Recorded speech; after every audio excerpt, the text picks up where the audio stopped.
오늘은 노 PT 워십, 노 프레젠테이션 워십으로 드립니다. 여러분 성경책을 좀 챙겨주시고 그 어플리케이션이라도 참고하셔서 따로 자막이 없사오니 잘 따라와 주시길 부탁을 드리고 3월 월삭 새벽 예배는 내일 드립니다. 2일이지만 내일 함께 드리니까요. 한 달에 첫 시간을 하나님께 드림으로 일상의 삶 가운데 은혜 가운데 시작하시기 바랍니다. 이번 주부터 전도 시작됩니다. 우리 전도팀 위해서 기도 많이 해주시고 특별히 팝콘과 오일과 또 전도지 지금 이렇게 예쁘게 우리 이 건물이 학원 건물이어서 우리 아이들이 많은데 이 전도지 제작하는데 좀 재정이 필요합니다. 여러분 마음에 감동되시면 여러분 이름에다가 괄호 열고 전도라고 그렇게 헌금해 주시면 팝콘, 옥수수와 전도 용품 제작하는데 잘 쓰도록 하겠습니다. 성경 관통과 제자 훈련, 관통은 4분, 제자 훈련 3분 이렇게 신청해 주셨는데 많은 성도님들이 하고 싶어도 너무 일정이 빡빡해서 좀 목사님 그 개요를 좀 참고해 보니까 뭐 중간고사, 기말고사 있다고 그러고 레포트 제출해야 된다고 그러고 해서 이게 선뜻 용기가 안 난다고 그렇게 많이 말씀해 주셨는데 제가 이 자리에서 감히 약속드리지만 그렇게 빡세지 않습니다. 여러분 마음에 감동과 기대감을 가지고 잘 따라오시면 하여튼 어떻게든 제가 도와드리고 또 수료하도록 그렇게 도울 테니까 올 한 해는 어떻든 우리 교회가 교육받기로 또 결정하고 이렇게 처음으로 훈련을 시작하는 한 해니까요. 여러분 시간 쪼개져서 많이 신청해 주시고 그렇게 훈련받고 우리가 그리스도의 장성한 분량까지 잘 자라기를 소망합니다. 이번 주에 봄 신년 부흥회가 있습니다. 우리 이종필 목사님 오셔서 말씀 전하실 텐데 목요일부터 토요일까지 목요일 밤, 금요일 밤, 토요일 오후 3시, 밤 7시 반 이렇게 4번에 걸쳐서 하나님의 말씀을 듣습니다. 주변에 좀 영적으로 많이 침체되어 있는 지인분들이 있으시면 많이 데려오시고 또 마음에 간절한 소망이 있으시면은 또 예물로 구별하여서 소원과 기도 제목을 써시고 또 하나님께 바치시고 또 무엇보다 하나님의 말씀을 갈망하고 소망하는 마음을 품고 4번의 집회에 참석해 주시면 놀라우신 하나님의 은혜를 주께서 공급해 주실 것을 믿습니다. 잠깐 여러분 주보 혹시 다 받으셨나요? 주보 안 받으신 분 손 한번 들어주실 수 있을까요? 네, 여기 안 받으신 분들이 몇 분 계신데 우리 김건우 집사님, 김석영 집사님께서 손 드신 분들 앞에 좀 주보 좀 나눠주시면 감사하겠습니다. 주보 안쪽에 보시면요 부흥회를 위한 기도문이 있습니다. 1번부터 7번까지 있는데 우리 같이 한번 읽었으면 좋겠습니다. 1번 부흥회를 기대하며 시작. 주님 이번 부흥회가 일정이 아니라 사건이 되게 하옵소서. 우리의 굳은 마음을 먼저 흔드시고 말씀 앞에 새롭게 서게 하옵소서. 사람의 기대를 넘어 성령의 역사로 충만케 하옵소서. 2번 강사 목사님을 위한 기도 시작. 주님의 사자로 세우신 이종필 목사 위에 하늘의 기름 부으심을 더하여 주옵소서. 전하는 말씀마다 주님의 마음이 선명히 드러나게 하시고 강건함과 평안을 끝까지 지켜 주옵소서. 집회를 오가는 길을 안전하게 하시고 섬기시는 교회가 주님의 일하심 안에서 평안하게 하소서. 담임 목사님을 위한 기도 시작. 이 부흥회를 품고 기도해온 최영천 담임 목사 위에 새 힘을 부어 주옵소서. 목회의 부담이 아니라 기쁨으로 이 시간을 맞이하게 하시고 교회를 향한 비전이 더욱 또렷해지게 하옵소서. 심혈관의 건강과 몸 안의 모든 염증과 통증이 사라지게 하소서. 4번 함께 섬기는 모든 손길을 위한 기도 시작. 보이는 자리와 보이지 않는 자리에서 준비하는 모든 이들을 기억하여 주옵소서. 각자의 자리에서 충성되게 하시고 비교가 아닌 기쁨으로 섬기게 하옵소서. 한마음 한영으로 조화를 이루는 아름다운 교회 되게 하소서. 5번 성도님들을 위한 기도 시작. 예배 자리를 지키는 성도들 안에 주님의 구원의 열정이 더욱 뜨겁게 타오르게 하옵소서. 잃어버린 영혼을 향한 긍휼을 부어주시고 영혼을 품고 기도하며 찾아가 예수의 이름을 전하는 담대함을 주옵소서. 말이 아닌 삶으로 복음을 증거하게 하시고 구령의 강력한 역사가 우리 가운데 실제가 되게 하옵소서. 6번 교회를 위한 기도 시작. 우리 온리교회를 먼저 붙들어 주옵소서. 겉모습이 아닌 중심이 살아 숨쉬는 공동체 되게 하시고 말씀과 기도로 다시 기초를 다지게 하옵소서. 사람의 열심이 아니라 성령의 능력으로 움직이는 교회 되게 하시고 서로 사랑함으로 주님의 제자됨을 드러내게 하옵소서. 마지막 7번 이 땅의 교회와 나라를 위한 기도 시작. 이 땅의 교회들을 기억하여 주옵소서. 각 처소마다 복음의 등불이 꺼지지 않게 하시고 진리 위에 굳게 서게 하옵소서. 혼란한 시대 속에서도 교회가 세상의 빛과 소금으로 바로 서게 하시고 우리나라 위에 공의와 자비가 함께 흐르게 하옵소서. 아멘. 기도하겠습니다. 아버지 하나님 감사합니다. 어느새 사순절 11일째 접어들게 되었습니다. 지난 10일 동안 우리 부활절을 기다리고 준비하며 주님이 우리를 위해 나를 위해 이 땅 가운데 오실 수밖에 없었던 이유, 주님이 우리를 통해 주시는 그 하나님의 은혜, 그리고 주님이 우리를 통해 하시고자 하실 그 하나님의 사명, 하나님의 말씀을 적고 또 날마다 큐티하며 암송하며 주님 앞에 나아갈 때에 이 40일의 기간 가운데 그리스도의 십자가의 고난에 동참하고 그 부활의 영광을 함께 목도하는 귀하고 복된 은혜의 역사 있게 하여 주옵소서. 이번 주는 부흥회가 시작됩니다. 아버지 하나님, 우리 성도들 마음 가운데 간절한 마음, 기대하는 심령을 허락하여 주시고 주님의 옷 끝자락이라도 옷술이라도 만질 수 있고 스칠 수만 있다면 내 병이 낫고 내 문제가 해결될 수 있을 텐데, 아버지, 우리의 영적인 기도가 필요한 영역에 그 모든 하나님의 은혜가 무엇이고 하나님의 능력이 무엇인지를 목도하고 경험하는 귀하고 복된 부흥의 기간이 되어질 수 있도록 주께서 역사하시고 은혜 더하여 주시옵소서. 특별히 오늘은 3.1절입니다. 믿음의 선조들이 어떤 특별하거나 유명한 사람들의 운동이 아닌 일상의 모든 평민들의 삶을 통하여 나라와 민족을 향한 기도가 시작되고 또 나라의 독립을 위하여 헌신하며 수고한 모든 선조들의 눈물과 기도를 통하여 우리나라, 우리 민족, 우리 세대에 이렇게 자유롭게 하나님 앞에 예배드릴 수 있고 하나님 앞에 경배할 수 있는 귀하고 복된 우리 민족, 우리나라로 세워지게 하심에 감사드립니다. 믿음의 선조의 기도의 유산을 잘 이어받아 우리도 우리 세대 그리고 우리 자녀 세대에 하나님의 유산과 기업을 잘 흘려보내고 하나님 나라를 확장하는 귀하고 복된 우리 오늘의 모든 가족들 또 주의 권속들 되게 하여 주옵소서. 아버지 하나님, 중동 지방이 너무나도 정말 어렵고 일촉즉발의 위험 가운데 있습니다.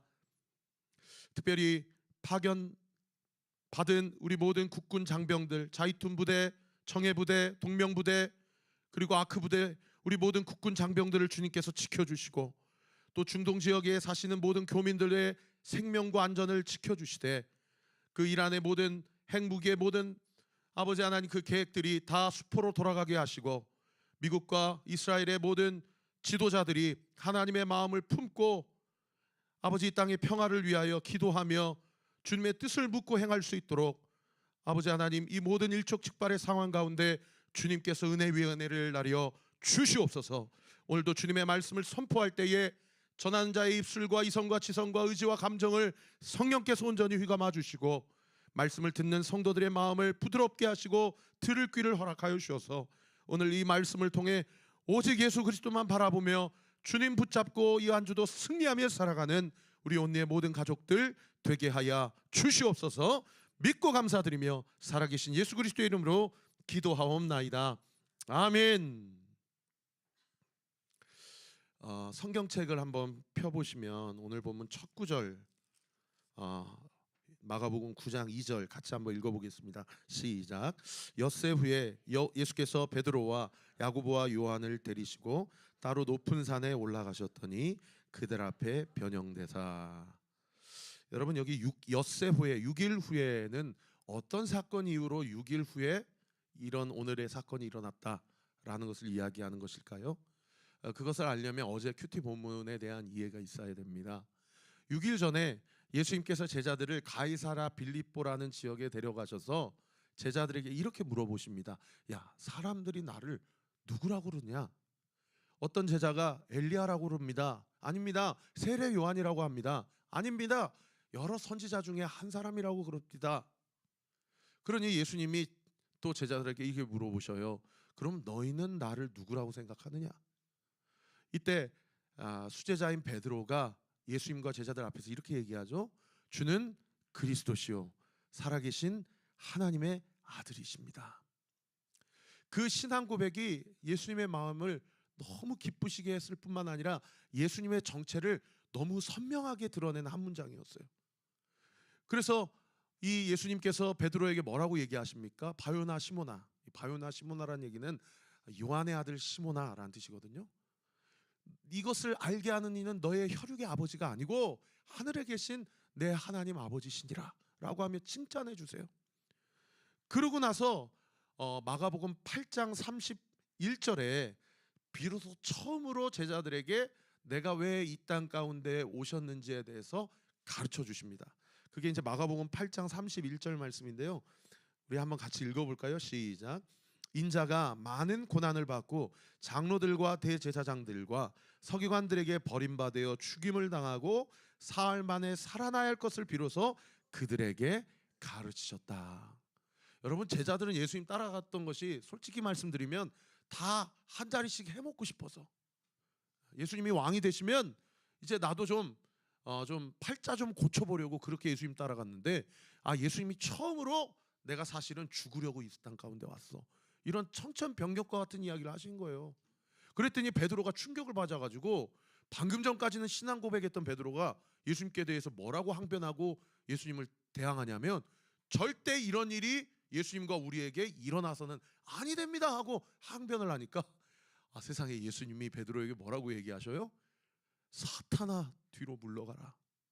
네가 하나님의 일을 생각하지 아니하고 사람의 일을 생각하느니라 라고 이야기하십니다. 그러고 나서 예수님께서 유명한 구절입니다. 제자들에게 뭐라고 이야기하시냐면 마가복음 8장 34절에 이렇게 얘기하십니다. 성경책 있으시면 한번 눈으로 봐보셔요. 제가 읽어드리겠습니다. 무리와 제자들을 불러 이르시되 누구든지 나를 따라오려거든 자기를 부인하고 자기 십자가를 지고 나를 따를 것이니라.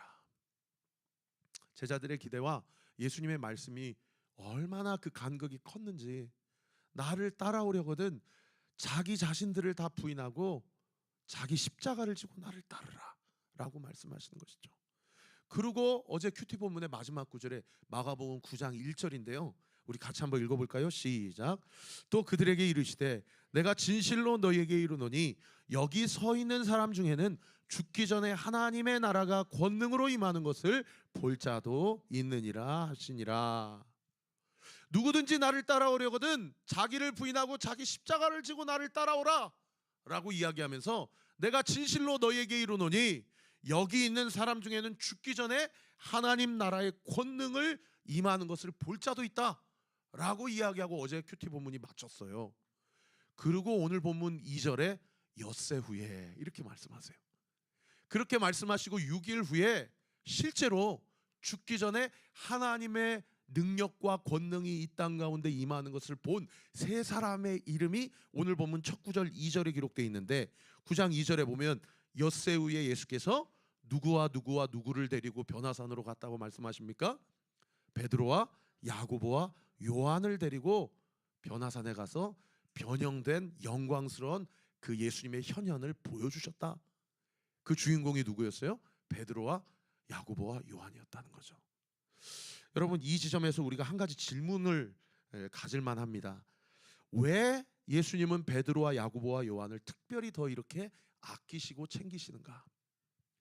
여러분, 성경에 보면 예수님께서 12제자 중에 이렇게 세 사람만 데리고 따로 데리고 가신 사건이 크게 세 가지가 있는데, 첫째가 마가복음 5장에 회당장 야이로의 딸을 살리실 때 이 세 사람만 방 안으로 데리고 들어가셔서 죽은 자를 살리세요. 그리고 마가복음 14장에 가보면 예수님이 잡히시기 직전에 겟세마네라는 산에 가셔서 땀방울이 핏방울이 되도록 기도하실 때에 이 세 사람만 데리고 겟세마네 가셔서 기도하세요. 그리고 마지막 세 번째가 오늘 본문에 이 변화산에서 변형될 때 12제자 다 데리고 가지 아니하시고 이렇게 따로 3명만 데리고 변화산에 가셔서 예수님의 변형된 영광스러운 몸체를 보여주십니다. 그러니까 우리가 어떤 질문을 갖게 되냐면, 왜 예수님은 야고보와 베드로와 요한만 특별히 이렇게 더 챙기시는가라고 질문을 할 법해요. 근데 이거 예전에 제가 한번 설교했어요. 이들이 과연 예수님께서 특별하게 더 아끼시고 사랑하셨기 때문에 따로 챙기신 것인가? 그게 아니라는 거예요. 우리 한번 따라해 볼까요? 차별이 아니라 구별입니다. 따라합시다. 사랑의 차이가 아니라 사명의 차이입니다. 여러분, 예수님이 무리들을 데리고 다니실 때도 있으시지만은 어떨 때는 70명의 제자들을 데리고 다니실 때도 있으시고, 어떨 때는 12명의 제자를 데리고 다니실 때도 있으시고, 어떨 때는 3명만 데리고 다니실 때가 있으신다는 거예요. 그것은 무리나 70명이나 12명이나 3명을 차별하시거나 편애하셔서가 아니라 그들에게 각각 주어진 사명의 깊이와 넓이와 높이와 길이가 다르다라는 거예요. 여러분, 오늘도 우리도 마찬가지입니다. 누군가 더 사랑하시고 누군가 덜 사랑하시는 것이 아니라 누군가에게는 더 특별한 사명을 맡기시고 누군가에게는 일반적인 사명을 맡기시는 하나님의 섭리와 경륜이 있다라는 거죠. 실제로 이 베드로와 야고보와 요한이 어떻게 하나님 앞에 쓰임 받습니까? 예수님이 죽으시고 3일 만에 부활하신 이후에 40일 동안 그들과 함께 하시고 승천하신 다음에, 여러분, 사도행전 초반에 보면 베드로가 설교할 때 3,000명, 5,000명 이 초대교회 성도들이 일어나는 역사가 일어나게 되고요. 그리고 사도행전 12장에 가보면 여러분, 초대교회 첫 번째 순교의 열매자가 누구입니까? 야고보예요. 그래서 베드로와 야고보는 복음의 시초예요, 시작이에요. 물론 그 이전에 예수님이 시작하셨지만. 그리고 다른 사람은 다 순교당했는데 유일하게 끝까지 순교당하지 않고 하나님이 부르시는 그날까지 반모섬이라는 곳에 유배당해서 끝까지 하나님의 말씀과 환상을 적고 계시하고 가르쳤던 사도가 이 요한 사도입니다. 그래서 베드로와 야고보와 요한은 초대교회 시작이자 마침이라고 볼 수가 있는 지점이죠. 예수님께서 특별하게 더 강력하게 훈련시켰던 사랑의 차이가 아니라 사명의 차이라는 것을 알 수 있는 대목이에요. 더 결정적인 것은 뭐냐? 이들이 더 특출나거나 더 주님을 향한 뜨거운 믿음과 사랑이 있어서 예수님께서 이 3명을 따로 챙기신 것이 아니고요. 여러분, 12제자 중에 가장 혈기왕성한 사람이 베드로입니다. 그리고 또 혈기왕성하고 욱하는 기질이 누구냐면 야고보와 요한이에요. 이 야고보와 요한은 어느 정도 욱하는 사람이냐면 별명이 뭐예요? 천둥 번개의 아들이다라는 뜻이에요. 예수님이 사마리아 땅에 들어갔는데 사마리아인들이 막 예수님을 배척하는 거예요. 그랬더니 옆에서 저놈들 저렇게 살려둬서는 안 된다고, 소돔과 고모라가 멸망당했을 때 하늘에서 불이 내려온 것처럼 지금 명하셔서 저놈들을 싹 그냥 다 태워버려야 된다고 이야기했던 사람이 여러분 야고보와 요한이에요. 이 야고보와 요한이 오순절 마가다락방에서 성령을 받고요. 여러분, 야고보와 요한이 이 혈기의 사람에서 사랑의 사도로 완전히 뒤집어집니다. 요한 1서의 말씀에 곳곳에 하나님은 사랑이시다 라는 그 계시의 말씀이 오늘날 우리에게까지 주어지는 거 아닙니까? 여러분, 중요한 것은 뭐예요? 오늘 본문을 통해서 베드로와 야고보와 요한을 예수님이 따로 챙기셨다라는 것이 중요한 것이 아니고, 여러분, 예수님이 영광스러운 모습으로 변모하셔서 그분만이 유일한 그리스도시요, 할렐루야. 그분만이 유일한 메시아시요, 할렐루야.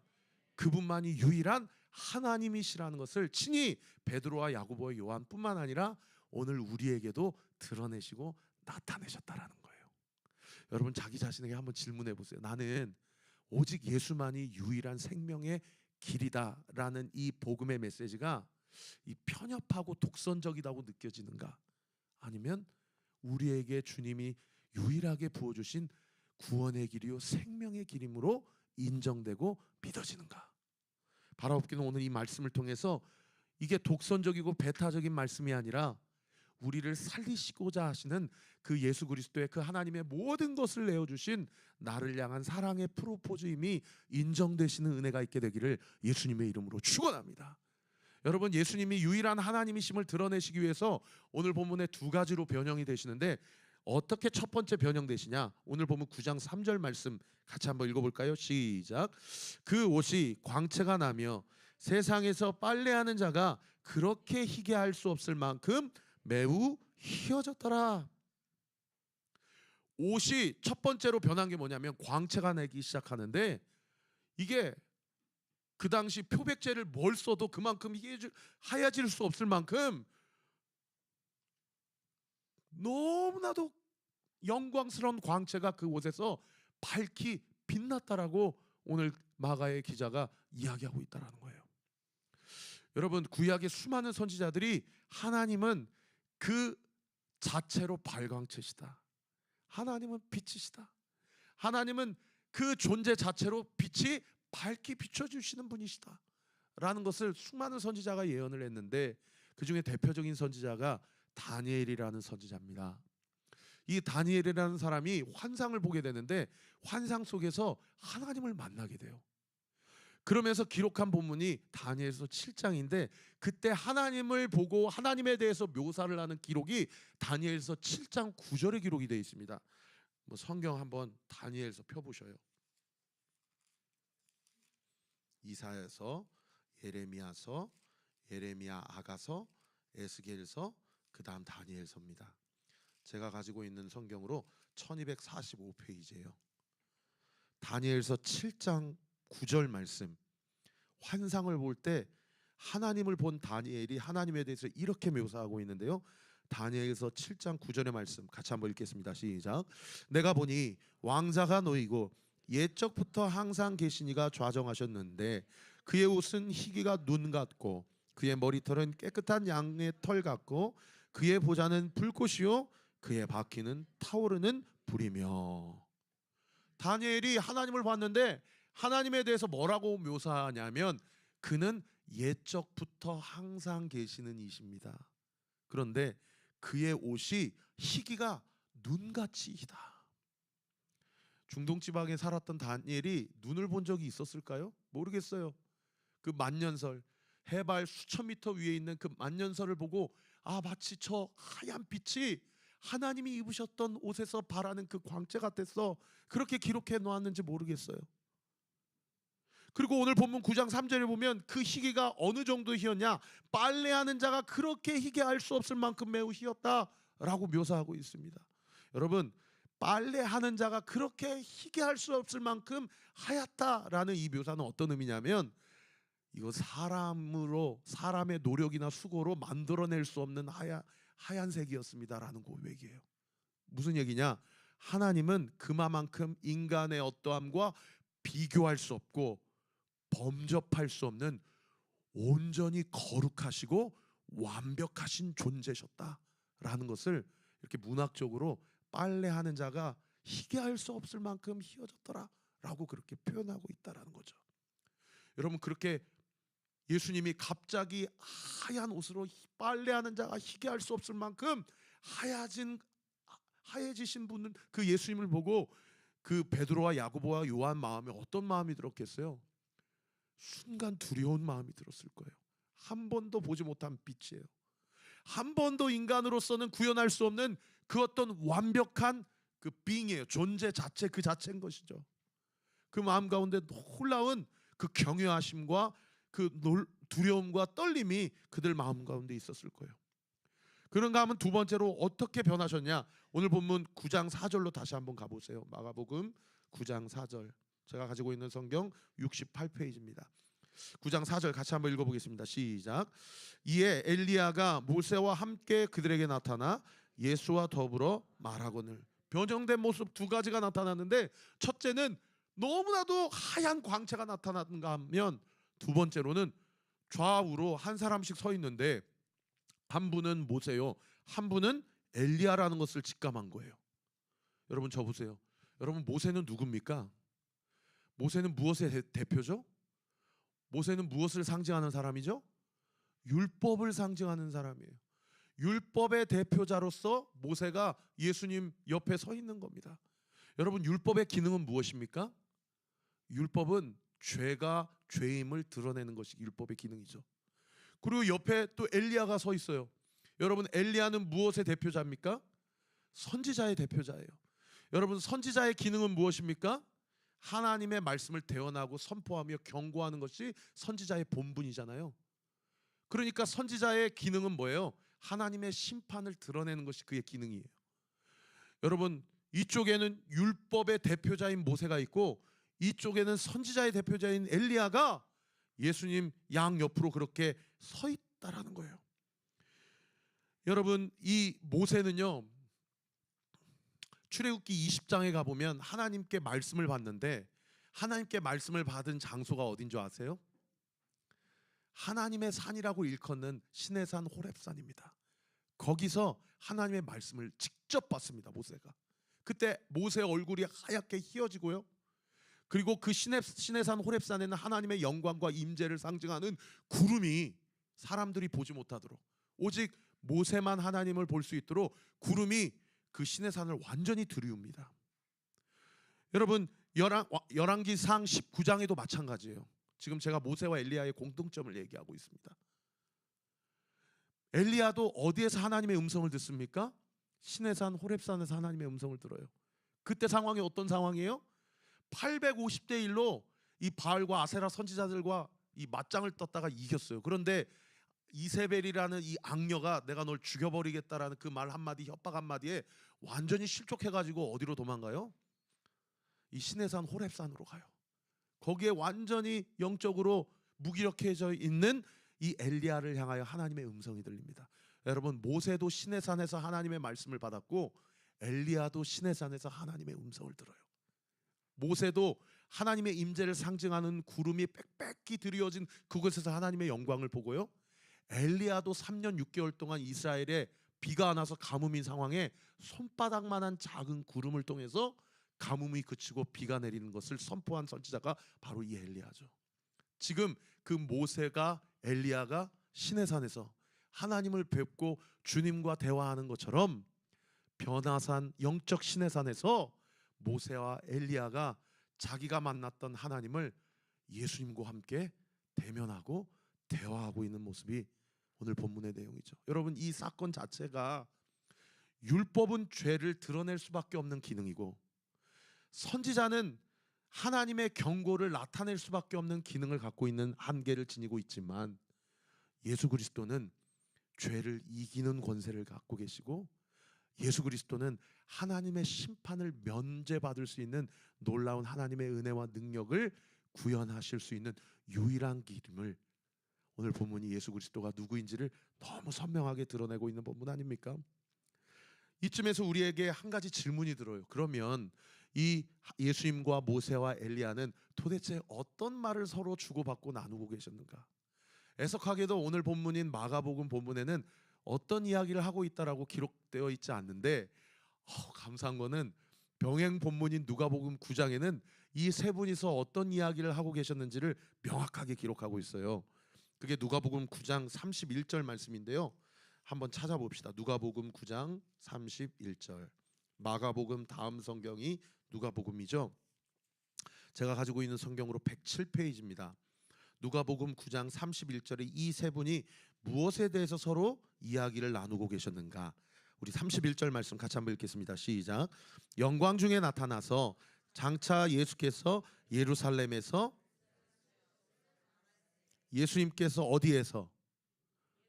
예루살렘에서 뭐 할 것을? 별세하실 것을 뭐 할세? 말할세. 누가복음에는 예수님과 모세와 엘리야가 서로 무엇에 대해서 이야기하고 있는지를 명확히 기록하고 있는데 예수님이 장차 예루살렘에서 별세하실 것에 대해서 이야기하고 계셨구나 라는 것을 알 수 있어요. 그런데 세상에 여기 별세라는 헬라어 단어가 여러분 한 번쯤 다 들어보실 법한 단어예요. 여러분 이 별세하다라는 얘기는 돌아가신다, 죽임을 당하신다는 얘기 아닙니까? 그런데 이 별세라는 헬라어 단어가 그 유명한 엑소더스라는 단어입니다. 목사님, 저 엑소더스라는 단어 들어본 적이 있습니다. 한번 손 들어보세요. 엑소더스라는 단어 들어보신 분? 네. 여러분 엑소더스라는 단어의 이 타이틀인 책, 성경책이 있죠. 그 책이 무슨 책입니까? 네, 성경의 두 번째 책인 출애굽기입니다. 여러분 이 엑소더스라는 이 사전적 첫 번째 의미는 출애굽, 애굽에서 탈출하다라는 이야기예요. 여러분 모세는 그의 사역의 사명이 뭡니까? 430년 동안 노예살이했었던 자기의 동족을 거기에서 나오게 하는 사명을 받은 사람이 모세예요. 여러분 엘리야는 이스라엘 백성을 어디에서 엑소더스 하게끔 사명 받으신 분입니까?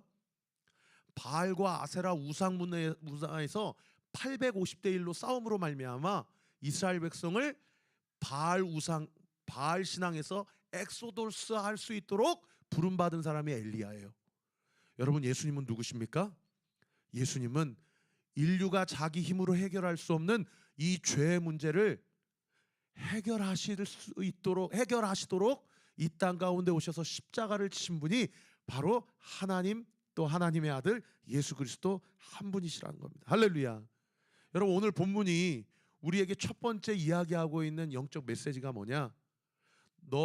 너의 힘으로 해결할 수 없는 그 죄의 문제, 예수 그리스도께 나오면 그분의 영광스러운 은혜와 능력에 힘입어 우리의 죄 문제 예수 그리스도를 통해서 해결받을 수 있다라는 것을 명확하게 드러낸 본문임을 믿으시기를 예수님의 이름으로 축원합니다. 여러분, 제가 신방에 보면 성도님들이 생각보다 많이 이 죄책감을 가지고 신앙생활 하시더라고요. 이거 아닌데 라고 생각하지만 자기 힘으로 이 문제를 해결할 길이 없어서 이 문제를 덮고 교회를 다니고 신앙생활 하시는 분들이 이 시대 가운데도 얼마나 많은지 몰라요. 여러분, 자기 자신에게 한번 질문해 보세요. 나는 요즘 어떤 죄책감과 죄의식을 갖고 살아가고 있는가? 이 시간 제가 복음에 근거하여, 말씀에 근거하여 선포합니다. 여러분, 내 안에 있을 수 있는 모든 죄책감과 죄의식의 그 모든 문제와 그 문제의 뿌리와 근원은 이미 예수 그리스도의 십자가에서 해결되었음을 믿으시기를 우리 구주 예수 그리스도의 이름으로 축원합니다. 그런가 하면 마지막 두 번째로요, 오늘 본문 이곳저곳에서 제자들의 연약함이 나옵니다. 여러분, 이렇게 예수님과 모세와 엘리야가 예루살렘에서 예수님이 별세하실 것을 대화하고 있는 상황 가운데서 그러면 제자들 세 사람은 뭐 하고 있었을까요? 오늘 보면 마가복음에는 뭐 하고 있었는지가 기록되어 있지 않은데 아까 우리가 함께 살펴본 누가복음 9장에는 이 세 사람이 뭐 하고 있었는지를 기록하고 있어요. 우리 9장 32절 말씀 우리 같이 한번 읽어볼까요? 시작. 베드로와 및 함께 있는 자들이 깊이 졸다가 온전히 깨어나 예수의 영광과 및 함께 선 두 사람을 보더니. 여러분, 베드로와 야고보와 요한이 뭐 하고 있었다고 본문이 기록하고 있어요? 깊이 졸다가. 이 세 사람이 졸고 있었다라는 것을 알 수 있는 그런 대목이죠. 졸고 있다가 갑자기 어떤 빛이, 광활한 광채가 자기의 얼굴에 비춰지니까 깜짝하고 깬 거예요. 그러고 보니까 예수님이 혼자가 아니고 양옆에 두 분이 같이 계신 걸 본 거죠. 여러분, 졸고 계시다가 갑자기 누가 불을 확 켜버리면 여러분 어떠셔요? 막 짜증이 올라올 수 있지 않습니까? 그죠? 저도 어젯밤에 좀 늦게 집에 들어왔는데 제가 아내에게 부탁했어요. 여보, 불 좀 꺼주세요. 졸고 있다가 갑자기 빛이 딱 비치면 얼마든지 좀 짜증날 수 있고 성가시러울 수 있어요. 그런데 이 제자들이 졸고 있다가 확 깼는데 같이 올라오신 예수님이 누구와 대화하고 있는 거예요. 그런데 오늘 본문에 보니까 한 번에 그 중에 한 분이 모세요, 그 중에 한 분이 엘리야라는 것을 알아차렸어요. 그래서 제가 영적 상상력을 사용해서 한번 생각해 봤어요. 아, 어떻게 자고 있다가 확 짜증이 날 수 있는데 예수님 옆에 있는 분이 모세요, 엘리야인 거를 깨달을 수 있었을까 생각해 봤을 때 아까 그 드라마 바이블 영상에서 보았던 것처럼 아마 어쩌면 모세는 혹시나 지팡이나 아니면 돌판을 가지고 있지 않았을까? 열왕기하 1장에 가보면 엘리야는 몸에 털이 많은 사람이었고 가죽띠를 띠었다라는 본문이 있거든요. 그러니까 유대인들 세계관 안에서 이 모세라는 상, 이 엘리야라는 어떤 이미지가 눈앞에 그대로 예수님 양옆에 있던 걸 보고 누가 가르쳐주지도 않았는데 베드로가 야고보가 요한이 우리가 당신들을 위해서 집을 짓겠습니다. 여기가 좋사오니 한 분은 주님을 위하여, 한 분은 모세를 위하여, 한 분은 엘리야를 위하여 우리 집 짓고 여기서 사십시다. 그렇게 이야기한 것이 아닌가 그런 생각이 들더라고요. 그런데 이 이야기를 할 때 오늘 본문 마가복음 9장으로 한번 다시 가보셔요. 9장 5절에 가보면 베드로가 예수님께 뭐라고 이야기하냐면 마가복음 9장 5절 우리 같이 한번 읽어볼까요? 시작. 베드로가 예수께 고하되 라삐여, 우리가 여기 있는 것이 좋사오니 우리가 초막셋을 짓되 하나는 주를 위하여, 하나는 모세를 위하여, 하나는 엘리야를 위하여 하사이다 하니. 여러분, 여기서 베드로가 예수님께 뭐라고 호칭을 합니까? 랍비여라고 그러죠. 여러분, 랍비라는 단어의 뜻이 무엇입니까? 이 선생이여, 율법 교사여, 이런 뜻이거든요.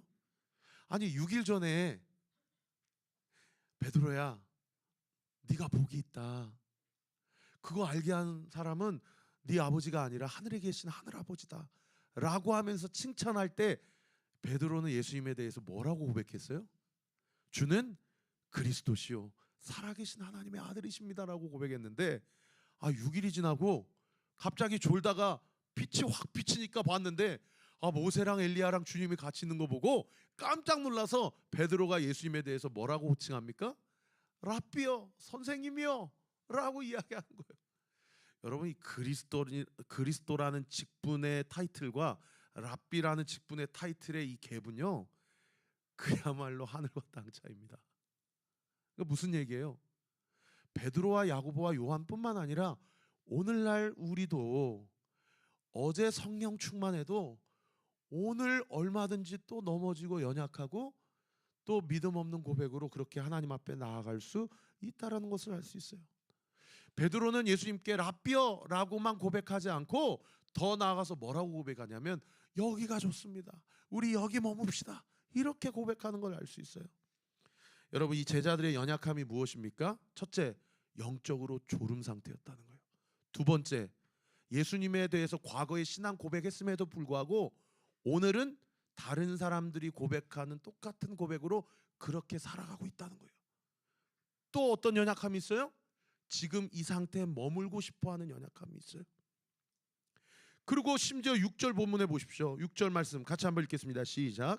이는 그들이 몹시 무서워하므로 그가 무슨 말을 할지 알지 못함이더라. 본인이 초막셋을 짓겠다고 이야기하면서도 자기가 하는 말이 무슨 말인지도 알지도 못하고 이야기하고 있다는 걸 알 수 있죠.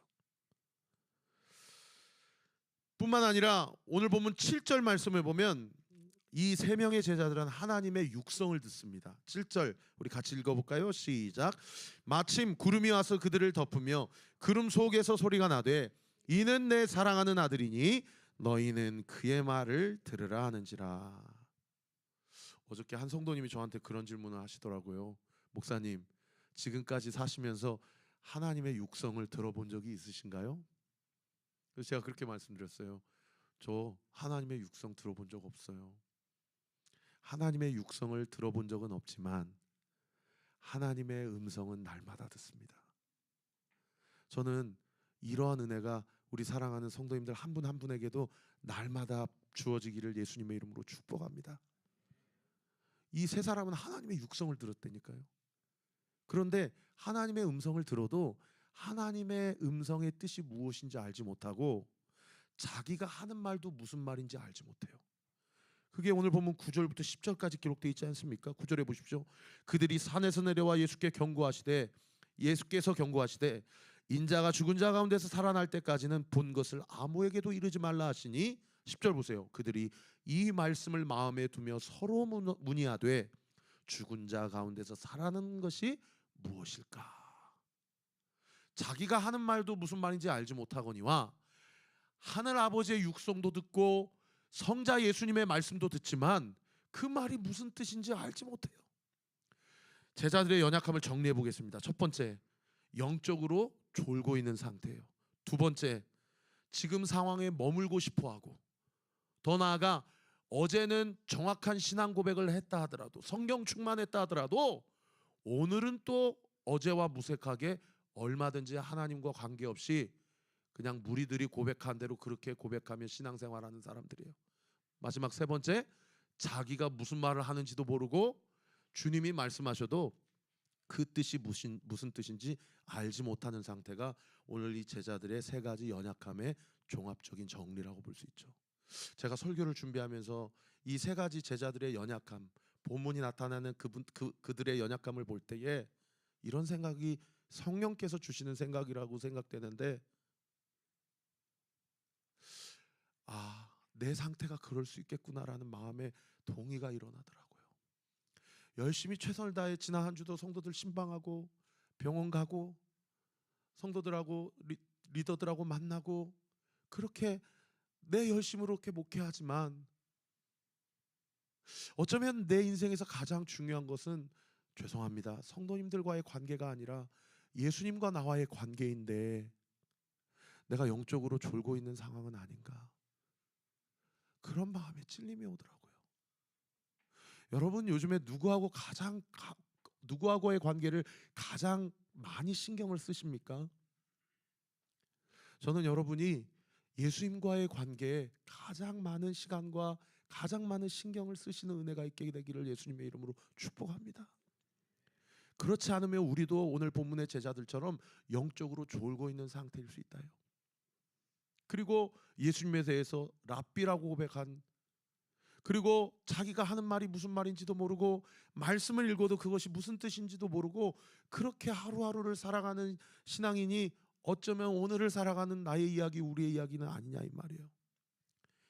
그런 마음에 영적인 찔림이 들어질 때에 말씀의 마무리를 하면서 성령께서 오늘 보면 8절 말씀을 제 눈에 확 올라오게 하셨어요. 오늘 보면 8절 말씀 같이 한번 읽어볼까요? 시작. 문득 들어보니 아무도 보이지 아니하고 오직 예수와 자기들 뿐이었더라. 따라합시다. 문득 자기의 삶을 둘러보니 아무도 보이지 아니하고 오직 예수와 나뿐이었다. 여러분 저 보십시오. 예수님 제자들 영적으로 졸음 상태였어요. 예수님에 대해서 랍비라고 고백하고 지난 은혜는 잊어버리고 살아가요. 그리고 여기가 좋다라고 그냥 여기서 머물자고 이야기해요. 그리고 자기가 하는 말도 무슨 말인지 모르고 하나님의 음성이 들려도 무슨 뜻인지 몰라요. 그런데 예수님이 오늘 8절 본문에 누구와 함께 계십니까? 그런 세 가지로 연약한 제자들과 함께 계세요. 저는 말씀을 마무리하면서 성도님들께 이렇게 도전하고 싶어요. 내 안에도 그러한 연약함이 있을 수 있지만 여러분 그런 제자들과 함께 계신 예수님이 그런 나와 그런 우리와 함께 계심을 믿으시기 바랍니다. 여러분 조금 있다가 설교 마치시고 예배 끝나고 우리 교회 대문을 나가실 때 그 대문 위에 영어로 성경 구절이 이렇게 쓰여져 있거든요. 거기에 뭐라고 영어로 쓰여져 있냐면 이렇게 쓰여 있어요. When they had lifted up their eyes, 그들이 그들의 눈을 쳐들었을 때에 they saw no man, 어떤 사람도 보이지 아니하고 save Jesus only, 오직 예수만 보이더라. 여러분 오늘 이 마가복음 9장 8절의 본문이 우리 온리교회를 세웠을 때 오직 예수 그리스도만 보이더라. 그 말씀입니다. 예수님이 그렇게 연약한 제자들을 흔들어 깨우고 야, 너 어제만 해도 6일 전만 해도 나보고 하나님의 아들이고 그리스도라며 그러더니 너 오늘은 랍비라고 그러냐? 야, 너 회당장 딸 야이로의 딸 살릴 때 내가 니네 3명 데리고 가지 않았어? 야, 너 변화산에도 졸고 죽기 전에 겟세마네에서도 졸고 있냐? 예수님이 3명의 제자들에게 그런 말씀 하지 않으세요. 예수님이 뭐라고 얘기하셔요? 그 3명의 제자들의 손을 붙들고 우리 내려가자. 우리 산 아래로 내려가자. 우리 여기 너무 좋지만 그래서 하나님의 영광을 목도하고 하나님의 임재 가운데 있지만 우리 같이 내려가자. 여러분 내일 큐티 본문 기대하세요. 내일 큐티 본문의 산 아래 내려가서 나머지 9명의 제자들을 만나는데 예수님이 누구를 만납니까? 귀신 들린 한 아이를 둔 부모를 만나요. 그리고 그곳에서 그 9명의 제자들이 귀신을 못 쫓아오고 있을 때에 그 아이의 부모가 예수님께 이렇게 간청해요. 주님, 할 수만 있으시거든 우리 자녀를 좀 살려주세요. 그랬더니 예수님이 뭐라고 얘기해요? 야, 할 수 있거든이 무슨 말이냐? 너 이렇게 믿음이 없냐? 할 수 있다면이 무슨 말이냐? 믿는 자에게는 능히 하지 못할 일이 없느니라. 그 말씀을 하시고 그 귀신 들린 아이를 고쳐주십니다. 저는 우리 온리교회가 네이소 노맨, 사람 보이는 교회가 아니라 예수님만 보이는 교회였으면 좋겠어요. 그래서 이곳이 세상이 경험시켜줄 수 없는 하늘의 영광을 맛보고 목도하는 우리 공동체가 되었으면 좋겠어요. 그런데 우리 안에 목사님, 우리 교회 너무 좋은 것 같아요. 그러니까 그냥 우리 일주일 내내 여기서 같이 살아요, 이렇게 하지 아니하고 귀신 들린 현장, 그 아픔과 상처가 있는 우리의 가정의 현장, 우리의 생업의 현장, 우리 학교의 현장, 내가 직면해야 될 6일 동안 내가 살아내야 될 그 사명의 현장으로 나아가서 그 현장의 자리에서 영적 전쟁을 선포하고 귀신을 내쫓고 예수 그리스도의 은혜와 능력을 선포하는 우리 온리교회 성도들이 되었으면 좋겠어요.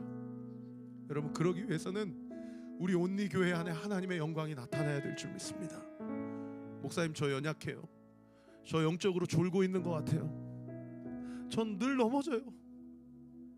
어제도 그렇게 고백했다가도 오늘도 또 이렇게 고백해요. 그리고 말씀을 읽어도 무슨 말인지 모르겠어요.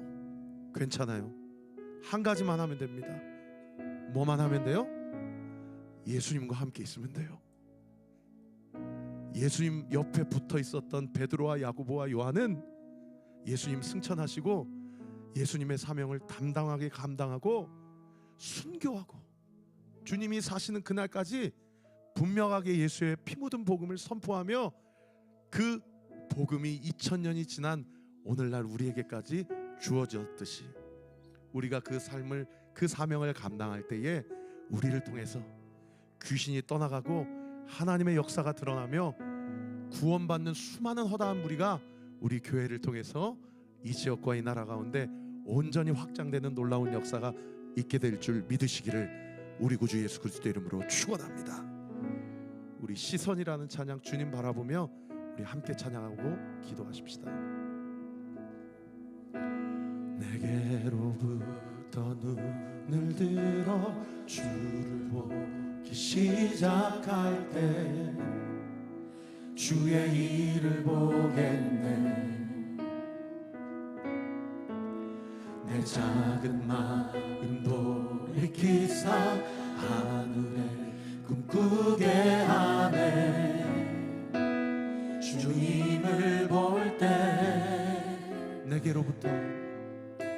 내게로부터 눈을 들어 주를 보기 시작할 때 주의 일을 보겠네. 아멘. 내 작은 마음 돌이키사 하늘에 꿈꾸게 하네.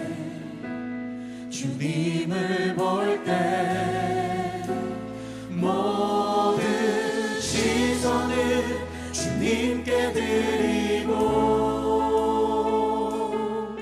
살아계신 하나님을 느낄 때 내 삶은 주의 역사가 되고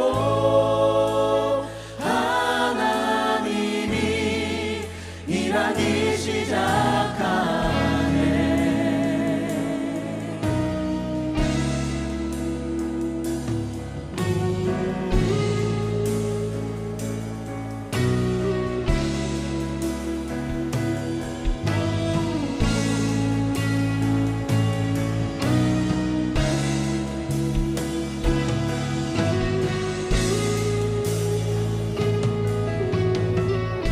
성령이 나를 변화시켜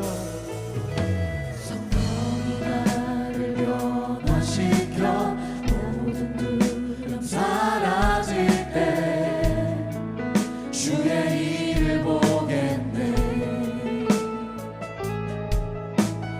태양 강한 가운데서 주님만 알게 되리. 주님을 볼 때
하나님의 육성은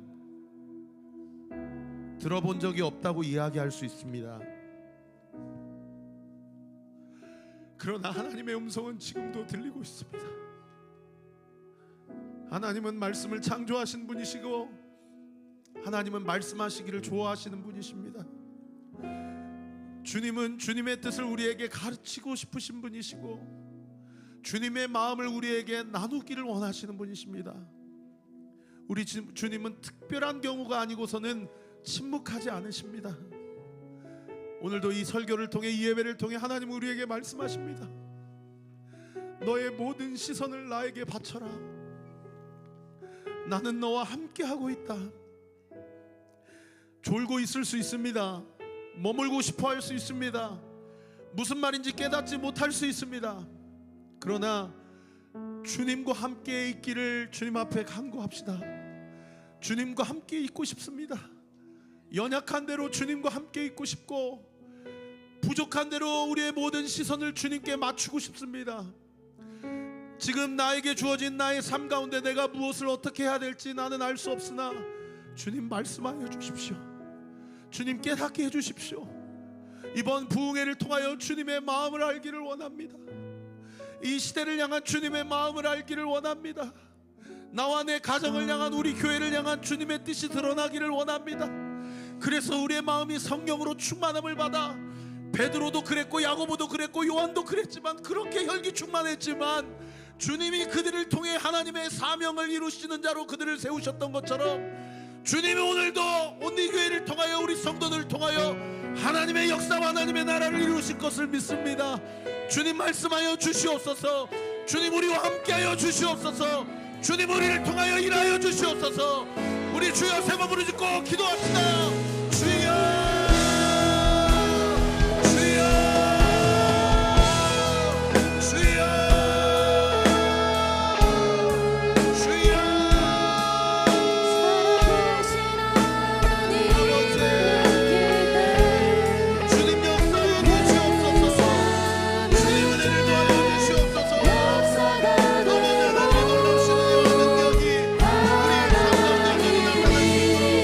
주께서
우리 마지막으로 한 가지만 더 위해서 기도할 때 중동 지역을 위해 좀 기도합시다.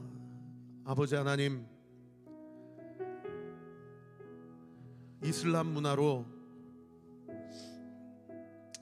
성경에 이런 표현이 있어요. 이 큰 성읍에 좌우를 분별하지 못한 자가 12만 명이다. 내가 어찌 그들을 아끼지 아니하겠느냐. 아버지 하나님, 그 지역에 지하교회가 있습니다. 그 지역에 가정교회가 있습니다.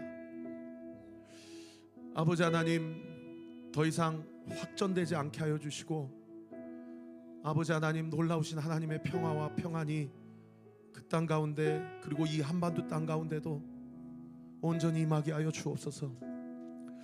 아버지 하나님, 그리스도인들이 이 시대를 놓고 기도하며 주님의 마음을 구할 때에 나 혼자만 아니면 돼라는 영적인 이기적인 생각을 버리게 하시고, 이 시대를 놓고 기도하고 하나님 나라를 구하며 기도하게 하여 주옵소서. 이 마지막 시대 하나님이 어떤 일을 행하시는지 보게 하여 주옵시고, 사탄 마귀 원수 마귀의 아버지 모든 하나님을 대적하는 그 모든 무브먼트는 예수의 이름으로 다 무너지게 될 지어다. 수포로 돌아가게 될 지어다. 하나님의 영광을 보게 될 지어다.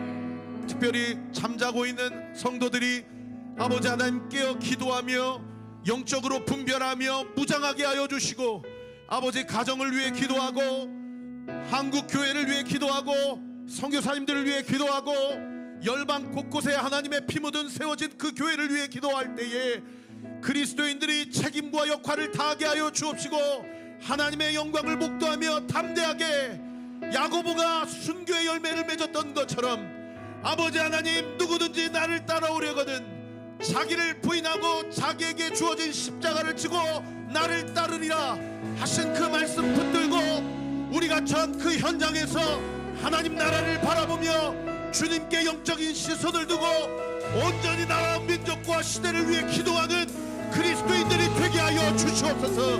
우리 주여 세 번 부르짖고 기도합시다. 주여, 주여,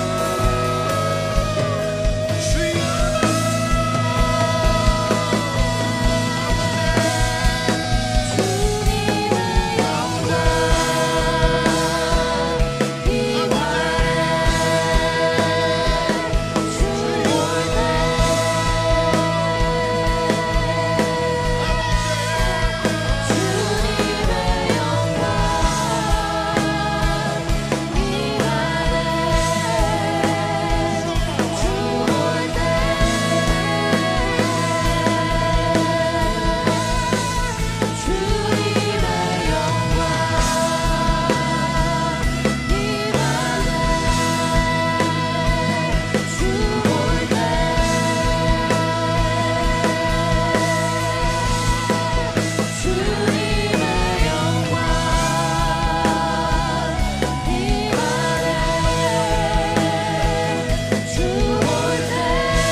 우리 다 같이 공동체 고백하고 축도함으로 예배를 마치겠습니다. 시작.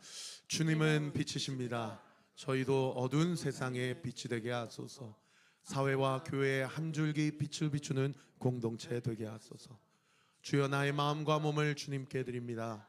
나에게 주어진 것이 내 것이 아님을 깨닫게 하시고 헌신하여 이 땅에 하나님 나라를 이루게 하소서. 주님은 우리의 목자이십니다. 양이 목자를 떠나 살 수 없듯이 우리도 주님을 떠나 살 수 없습니다. 주님께 순종하는 삶이 가장 안전하고 완전한 삶입니다. 이제 세상으로 나아가 예수 그리스도의 주인 되심을 선포하는 삶이 되게 하소서. 아멘.